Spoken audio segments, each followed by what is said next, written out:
आइए दोस्तों बात करते हैं आज 30 मार्च 2020 मंडे सोमवार के मुख्य समाचार और टुडे ब्रेकिंग न्यूज के इस वीडियो में जानेंगे आज देश भर की तमाम बड़ी खबरों को और हेडलाइंस न्यूज पर नजर डालेंगे। भारत सरकार ने कुछ और महत्वपूर्ण फैसले लिए हैं देशवासियों के लिए। देश में जो अभी ये संकट की घड़ी चल रही है, इस मौके पर प्रधानमंत्री नरेंद्र मोदी सरकार ने कई राज्य के लोगों को एक और बड़ा तोहफा दिया। तो आइए दोस्तों जानते हैं सभी काम की बड़ी खबरों पर नजर डालते हैं। बिल्कुल बने रहेगा हमारे साथ इस वीडियो में और एकदम पूरा लास्ट तक जरूर देखिएगा। सीधे बात करते हैं पहले अपडेट की। तो देख पा रहे चीन से शुरू हुई इस बीमारी से निपटने के लिए हमारे देश में एक और हाई लेवल मीटिंग हुई है और घर जा रहे लोगों के लिए अस्थायी आश्रय बनाने का फैसला लिया गया। देश में दोस्तों बहुत सारे ऐसे लोग हैं जो अलग अलग राज्यों में काम करते हैं, मजदूर, कर्मचारी वगैरह, जो कि अलग राज्यों में ही रहकर काम कर रहे थे और इस दौरान प्रधानमंत्री नरेंद्र मोदी जी ने देश में लॉकडाउन लगा दिया, राइट। लेकिन अब वे जब अपने वापस राज्य में जाने की बात करें तो सरकार उनकी वहीं पर व्यवस्थाएं बना रही है ताकि वो टेम्परेरी रूप से रह सके। और इसको लेकर केंद्रीय मंत्रियों की उच्च स्तरीय बैठक हुई जिसमें रक्षा मंत्री राजनाथ सिंह के आवास पर यह मीटिंग आयोजित की गई। और इस मीटिंग में गृह मंत्री अमित शाह, केंद्रीय मंत्री प्रकाश जावड़ेकर, पेट्रोलियम मंत्री धर्मेंद्र प्रधान और अन्य वरिष्ठ मंत्री भी शामिल हुए थे। तो कुल मिलाकर के अब मजदूरों को एक शहर से दूसरे शहर जाने पर रोक लगाने के लिए आदेश जारी हो चुके हैं। दिल्ली, गुजरात, केरल, तेलंगाना, यहाँ पर इसके मामले और बढ़ते जा रहे हैं। देश में इससे संक्रमित लोगों का आंकड़ा 1000 से पार पहुंच चुका है और ये वाकई में सीरियस स्थिति है। दोस्तों प्लीज आप लॉकडाउन को जरूर पालन करें और लॉकडाउन का पालन नहीं करने वालों पर अब सरकार सख्त कार्रवाई करने का आदेश भी दे चुकी है। राज्य सरकारों को यह ऑर्डर जारी किया जा चुका है कि जिनको बार बार समझाने पर भी समझ में नहीं आ रहा उन पर अब सीरियस कार्रवाई की जाएगी, क्योंकि इतने दिन तो प्रधानमंत्री नरेंद्र मोदी जी रिक्वेस्ट कर रहे थे लेकिन अब ये सख्ती से पालन करना ही पड़ेगा। और साथ ही दोस्तों आपको पता होगा कल ही प्रधानमंत्री नरेंद्र मोदी जी ने मन की बात कार्यक्रम के तहत देश के साथ एक बार फिर से संबोधन किया और कहा कि देश में जो अब ये स्थिति चल रही है वाकई में बहुत चुनौतीपूर्ण स्थिति है। हम सबको साथ मिलकर इसका सामना करना पड़ेगा और लॉकडाउन के कारण जो लोगों को परेशानियां हो रही है उसके चलते पीएम मोदी जी ने माफी भी मांगी है। लेकिन इसी बीच दोस्तों आपको पता होगा कि प्रधानमंत्री जी ने पीएम केयर फंड करके एक अकाउंट डिटेल भी शेयर की थी जिसमें अगर आप डोनेट करते हैं ना, जो भी कंपनियां वगैरह इसमें अगर डोनेशन देती है तो उनका CSR खर्च माना जाएगा और उनको इनकम टैक्स वगैरह में स्पेशल छूट दी जाएगी। कॉर्पोरेट सामाजिक दायित्व के तहत उनका खर्च माना जाएगा। इसको लेकर सरकार ने ऑफिशियली वित्त मंत्री निर्मला सीतारमण जी ने अपने ट्विटर हैंडल पेज के ऊपर इसका गजट नोटिफिकेशन भी जारी कर दिया। जानकारी आप स्क्रीन पर देख सकते हैं। और साथ ही अगला अपडेट है, घबराएं नहीं, देश में है भरपूर रसोई गैस का स्टॉक, पैनिक LPG बुकिंग से बचें। जी हाँ, आजकल देश में जो ये संकट की स्थिति चल रही है इसको लेकर कई लोग ऐसा सोच रहे हैं दोस्तों कि अगर गैस सिलेंडर खत्म हो गया तो टंकियों का स्टॉक वगैरह नहीं रहेगा, खाना पानी कैसे बनाएंगे वगैरह वगैरह। तो आपको टेंशन लेने की जरा सी भी चिंता करने की जरूरत नहीं है, क्योंकि हमारे देश में दोस्तों अभी LPG गैस सिलेंडर का पर्याप्त स्टॉक है। ईंधन का कोई भी संकट नहीं है। सरकार ने ऑफिशियली क्लेरिफिकेशन कर दिया, देश में पेट्रोल, डीजल और LPG के पर्याप्त स्टॉक उपलब्ध है। घबराने की जरूरत बिल्कुल भी नहीं है। बराबर आपको LPG गैस सिलेंडर की सप्लाई मिलती रहेगी इसलिए। और साथ ही अगला अपडेट देख पा रहे पीएम केयर फंड में पीयूष गोयल जी और रेलवे कर्मचारी मिलकर 151 करोड़ रुपए देंगे। रेल मंत्री पीयूष गोयल और रेलवे के जो कर्मचारी हैं 151 करोड़ रुपए का दान देने की बात कही है। और साथ ही नेक्स्ट अपडेट आ रहा है दोस्तों, लॉकडाउन के दौरान रिलायंस जियो ने अपने यूजर्स को बड़ा तोहफा दिया, डबल डेटा बेनिफिट करके ऑफर निकाला है। देख पा रहे जियो ने ऑफिशियली ट्वीट करके बात की जानकारी भी शेयर की है। Because nothing should come in the way of keeping you connected, #Jio together with you करके लिंक्स भी शेयर किया। Double data for all Jio fibre customers. जी हाँ दोस्तों, अगर आप जियो के जियो फाइबर का इस्तेमाल करते हो और जियो फाइबर प्लान्स को यूज करते हो ना, तो जियो फाइबर के किसी भी तरह के प्लान का रिचार्ज करने पर अब आपको सीधा डबल डेटा मिलेगा। मान लीजिए पहले किसी प्लान में आपको 100 GB डेटा मिल रहा था तो उसकी जगह 200 मिलेगा। सीधा हर प्लान में डबल डेटा ऑफर शुरू कर दिया। और साथ ही अगला अपडेट देख पा रहे लॉकडाउन के दौरान भी होगा 10 बड़े बैंकों का विलय, 1 अप्रैल से बदल जाएंगे सभी के नाम। तो आपको पता होगा वित्त मंत्री निर्मला सीतारमण जी बैंक विलय को लेकर लगातार प्रयास करते आ रही हैं और बैंकिंग विलय की व्यवस्था लॉकडाउन के अंदर भी जारी रहेगी। ऐसा नहीं कि दोस्तों बैंकों का विलय टाल दिया जाएगा या पहुंच हो जाएगा, ऐसा नहीं है। हमारे देश के 10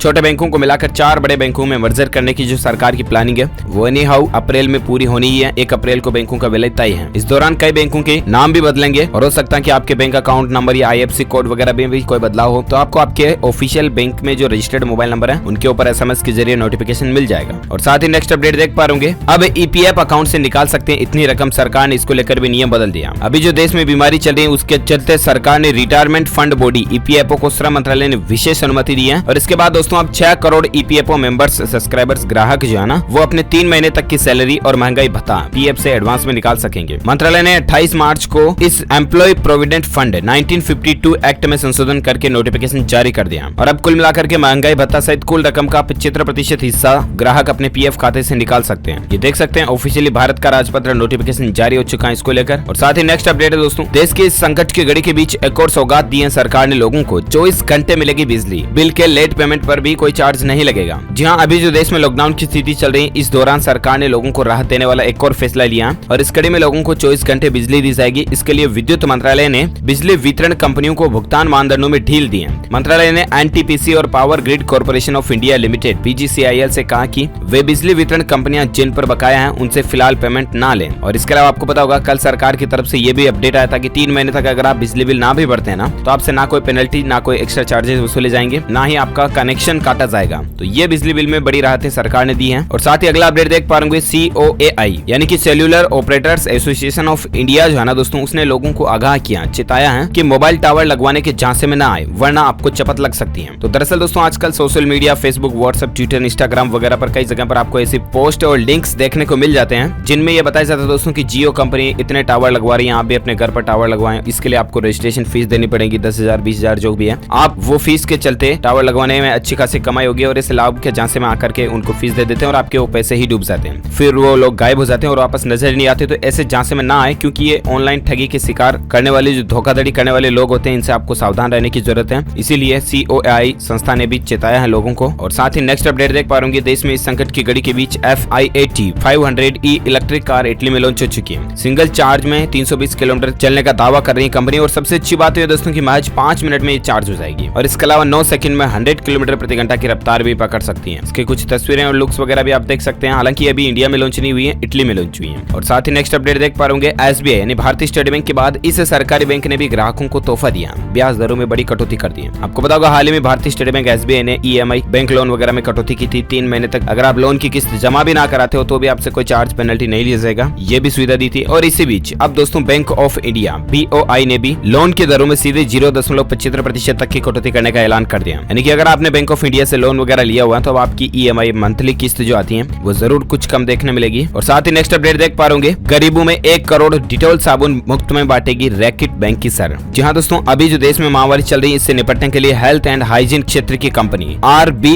यानी कि रैकेट बैंक की सर कंपनी जो है दोस्तों वो भारत के कमजोर लोगों को, गरीब लोगों को 1 करोड़ डिटॉल साबुन मुफ्त में देगी। इसके लिए कंपनी ने रविवार को RB fight for access fund launch किया और जिसका उद्देश्य सभी को हेल्थ हाइजीन और न्यूट्रिशन उपलब्ध करवाना है। इस फंड के तहत 32 मिलियन पाउंड यानी कि तकरीबन 288 करोड़ रुपए की अतिरिक्त राशि दी गई है, ये भी अच्छी बात है। और साथ ही अगला अपडेट देख पा रहे हो दोस्तों कि उम्मीद की किरण जगाई दी है। इंग्लैंड और रूस ने इस बीमारी का टीका तैयार करने का दावा किया। जी हाँ दोस्तों, बहुत ही अच्छी खबर निकल कर आ रही है। देख पा रहे कि दुनिया में चल रही इस बीमारी से लड़ने के लिए अब पूरी दुनिया के साइंटिस्ट वैज्ञानिक एकजुट हो गए हैं। और इसी बीच अच्छी खबर सामने आई है कि इंग्लैंड और रूस ने मिलकर इसका वैक्सीन टीका तैयार कर लिया। और सबसे अच्छी बात यह कि दोनों के ही टीकों के नतीजे काफी आशाजनक है। अब ऑक्सफोर्ड यूनिवर्सिटी में रूस में हो रहे क्लिनिकल ट्रायल की रिपोर्ट आना बाकी है और इसके क्लिनिकल ट्रायल की रिपोर्ट जब सामने आएगी तब पता चलेगा कि वाकई में ये वैक्सीन, टीका, दवाई वगैरह जो कितनी असरकारक है। WHO कब इसको ऑफिशियली दवाई के रूप में लॉन्च करता है, जो कोई भी अपडेट आएगा हम आपको जरूर बताएंगे। फिलहाल अगली खबर देख पा रहे हो दोस्तों, बहुत ही अच्छी खबर है। देश में इस संकट के मौके पर PM केयर्स में इस शख्स ने दान किए 501 रुपए। खुद प्रधानमंत्री नरेंद्र मोदी जी ने तारीफ की है इसकी। जी हाँ दोस्तों, इस शख्स का नाम है सैयद औतर रहमान और इसने 501 रुपए का डोनेशन किया और इसके ट्वीट को खुद प्रधानमंत्री नरेंद्र मोदी जी ने रीट्वीट किया और उन्होंने लिखा कि देयर्स नथिंग बिग और लिटिल, एवरी सिंगल कंट्रीब्यूशन जो वो मैटर करता है, कुछ भी छोटा बड़ा नहीं है। और ऐसे में दोस्तों आपकी भी जितनी श्रद्धा क्षमता है उतना जरूर आप डोनेशन कर सकते हैं। नरेंद्र मोदी जी के ऑफिशियल ट्विटर हैंडल पेज के ऊपर आपको डोनेशन की डिटेल्स भी देखने मिल जाएगी, यहाँ भी आप देख सकते हैं। और साथ ही अगला अपडेट देख पा रहे भारतीय रिजर्व बैंक यानी कि RBI के गवर्नर ने एक वीडियो जारी किया दोस्तों और कहा कि इससे बचाव के लिए डिजिटल पेमेंट का इस्तेमाल करें। जितना ज्यादा हो सके दोस्तों आप फिजिकल नोटों के लेन देन को बचें, क्योंकि नोटों से भी एक व्यक्ति से दूसरे व्यक्ति में ये चीजें पहुंचने की शंका बनी रहती है। नोटों से भी वायरस, बैक्टीरिया वगैरह फैलने का, संक्रमण का खतरा रहता है और इसीलिए आप जितना हो सके, आजकल तो डिजिटल पेमेंट के बहुत सारे ऑप्शंस अवेलेबल हैं, पेटीएम, फोन पे, भीम ऐप, UPI, गूगल पे वगैरह वगैरह, जो कुछ भी आप चाहें इस्तेमाल कर सकते हैं। जितना ज्यादा हो सके डिजिटल पेमेंट ही यूज करें। और साथ ही अगला अपडेट देख पा रहे कर्मचारियों को व्यापारी पूरा वेतन दें, इसके अलावा मकान मालिक 1 महीने का किराया न मांगे। MHA यानी कि मिनिस्ट्री ऑफ होम अफेयर्स ने लोगों से ये अपील की है, रिक्वेस्ट की है कि प्लीज अगर आप मकान मालिक हैं, आपके यहाँ पर कोई किराएदार रहता है तो उनसे 1-2 महीने का किराया ना मांगे। आप परिस्थितियों को समझे, देश में जो अभी हालात चल रहे हैं उनको समझें। और इसके अलावा अगर आपके अंडर में कोई कर्मचारी वगैरह काम करते हैं, मजदूर करते हैं आपकी कंपनी में, तो उनको छुट्टियों के महीने की भी पूरी तनख्वाह जरूर दें। और साथ ही अगला अपडेट आ रहा है 7th पे कमीशन को लेकर देख पा रहे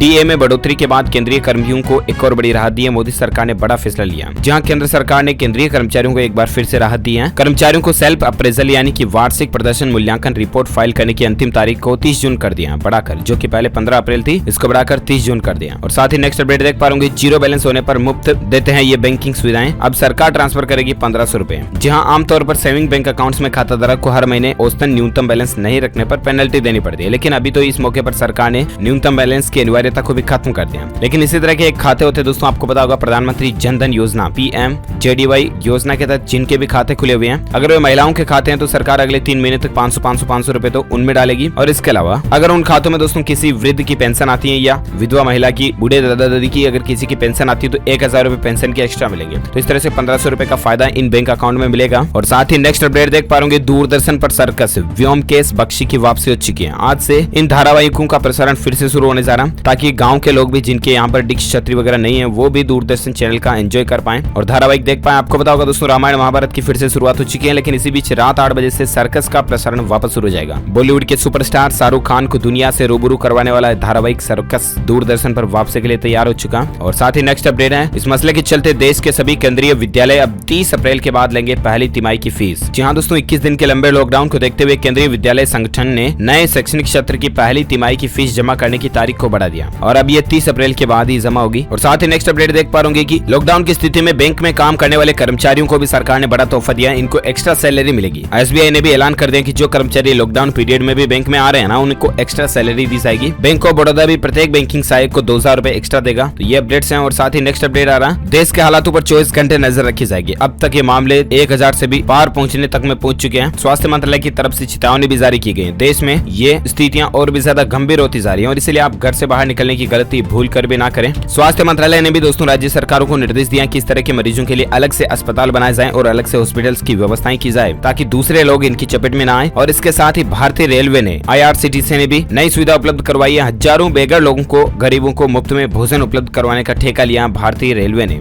IRCTC ने गरीबों को भोजन करवाने की जिम्मेदारी उठाई, अच्छी बात है। और अगला अपडेट देख पा रहे होंगे, केंद्र का राज्य सरकारों को सख्त निर्देश है। जो कोई भी व्यक्ति लॉकडाउन तोड़ने की कोशिश करता है उनको 14 दिन क्वारंटाइन में भेजा जाएगा। केंद्र सरकार ने सभी राज्य सरकारों को सख्ती से ये लॉकडाउन करवाने का निर्देश दे दिया और राज्य सरकारें अब जिला कलेक्टर DM वगैरह के ऊपर जिम्मेदारी सौंपेंगे। और कुल मिलाकर के अब लोगों को सख्ती से लॉकडाउन का पालन करना ही पड़ेगा। इतने दिन रिक्वेस्ट कर रहे थे लेकिन नहीं माने तो अब सरकार को कार्यवाही करनी ही पड़ेगी। और साथ ही अगला अपडेट देख पा रहे होंगे मौसम समाचार को लेकर। अगले 24 घंटों के दौरान संपूर्ण भारत के मौसम पूर्वानुमान की बात करें दोस्तों तो महाराष्ट्र, विदर्भ, दक्षिणी मध्य प्रदेश में कुछ जगहों पर गर्जना और तेज हवाओं के साथ बारिश देखने को मिल सकती है। छत्तीसगढ़, तेलंगाना में भी 1-2 जगहों पर बारिश होने के आसार हैं। इन भागों में बारिश 24 घंटों के बाद बढ़ भी सकती है। इसके अलावा पश्चिमी हिमालय राज्य, उत्तर भारत के मैदानी राज्यों और मध्य भारत के क्षेत्रों में तापमान में बढ़ोतरी होने की संभावना है, यानी गर्मी पड़ सकती है। वहीं राजस्थान का साप्ताहिक मौसम पूर्वानुमान कहता है दोस्तों कि किसानों की फसलें बेकार हो सकती हैं, तुरंत समय पर उन्हें काट लें अगर कटाई पर आ रही है तो। इसके अलावा 31 तारीख तक राजस्थान राज्य के अंदर 1-2 जगहों पर गर्जना के साथ बारिश होने की संभावना है। कहां पर तो इसकी जानकारी आप देख सकते हैं। मध्य भारत में बेमौसम बारिश हो सकती है। महाराष्ट्र, मध्य प्रदेश और छत्तीसगढ़ में फिर से बेमौसम बरसात की चेतावनी है। और साथ ही अगला अपडेट देख पा रहे होंगे, केंद्रीय कर्मचारियों को रेलवे के अस्पतालों में मेडिकल सुविधा का लाभ भी मिलेगा। मंत्रालय ने इसको लेकर भी ऐलान कर दिया। और इसके अलावा भी देश में इस बीमारी के खिलाफ जंग में मारुति सुजुकी कंपनी भी शामिल हो चुकी है। बनाएगी वेंटिलेटर्स, मास्क और प्रोटेक्टिव क्लॉथ जो कि मुफ्त में उपलब्ध करवाएगी ये सुविधाएं लोगों को। आनंद महिंद्रा की कंपनी ने भी हॉस्पिटल्स, वेंटिलेटर वगैरह बनाने का फैसला किया, आपको पता होगा। तो ये ऑटोमोबाइल कंपनियों की तरफ से अच्छे फैसले लिए गए हैं। ओके दोस्तों, तो इस कड़ी में आज की बड़ी खबरें, मुख्य समाचार, टुडे ब्रेकिंग न्यूज का वीडियो यही फिनिश होता है। और हाँ, साथ ही आप मुझे नीचे कमेंट करके जरूर बताना कि भारत में अभी इसके सबसे ज्यादा केस कौन से राज्य में देखे गए हैं, किस राज्य में सबसे ज्यादा इस तरह के मामले आ रहे हैं। जो लोग इस सवाल का सही जवाब इस वीडियो के नीचे कमेंट बॉक्स में सही देंगे वो रैंडमली पिक किए जाएंगे हमारी DLS न्यूज टीम की तरफ से और आप पा सकते हैं कोई भी सरप्राइज गिफ्ट। और इसके साथ ही दोस्तों अगर आपको ये वीडियो अच्छा लगा तो इसे लाइक कीजिए, अच्छा नहीं लगा तो डिसलाइक कीजिए, शेयर जरूर करना अपने दोस्तों के साथ फेसबुक और व्हाट्सएप पर। और साथ ही अगर आप DLS न्यूज पर पहली बार आए तो चैनल को सब्सक्राइब करके बेल आइकन जरूर दबा देना ताकि आप तमाम बड़ी खबरें तुरंत आपके मोबाइल पर मिलती रहेगी। Thank you, take care, good bye and जय हिंद, जय भारत, वंदे मातरम। जी हाँ दोस्तों, क्या आपको पता है कि अजय देवगन सर की भुज मूवी की शूटिंग कैंसिल हो गई है। अब आप ये सोच रहे होंगे कि आखिर मुझे कैसे पता चला, तो ये पता चला दोस्तों हेलो ऐप से। और अगर आप भी ऐसे ही नए ट्रेंड टॉपिक के बारे में जानना चाहते हो तो अभी डाउनलोड कीजिए हेलो एप्लीकेशन। और डाउनलोड करने के बाद आपको ऊपर सर्च बार में हेलो ट्रेंड्स ऑप्शन मिलेगा जिसमें आप हर एक न्यूज, वीडियोस, आर्टिकल्स और जो भी ट्रेंडिंग टॉपिक चल रहे होते हैं ना उनकी जानकारी आपको तुरंत मिल जाएगी और जिससे कि आप डे टू डे की सारी ट्रेंडिंग चीजों के बारे में अपडेट रहेंगे। तो दोस्तों जल्दी से अभी इस वीडियो के नीचे डिस्क्रिप्शन बॉक्स में दिए गए लिंक पे क्लिक कीजिए और डाउनलोड कीजिए हेलो ऐप।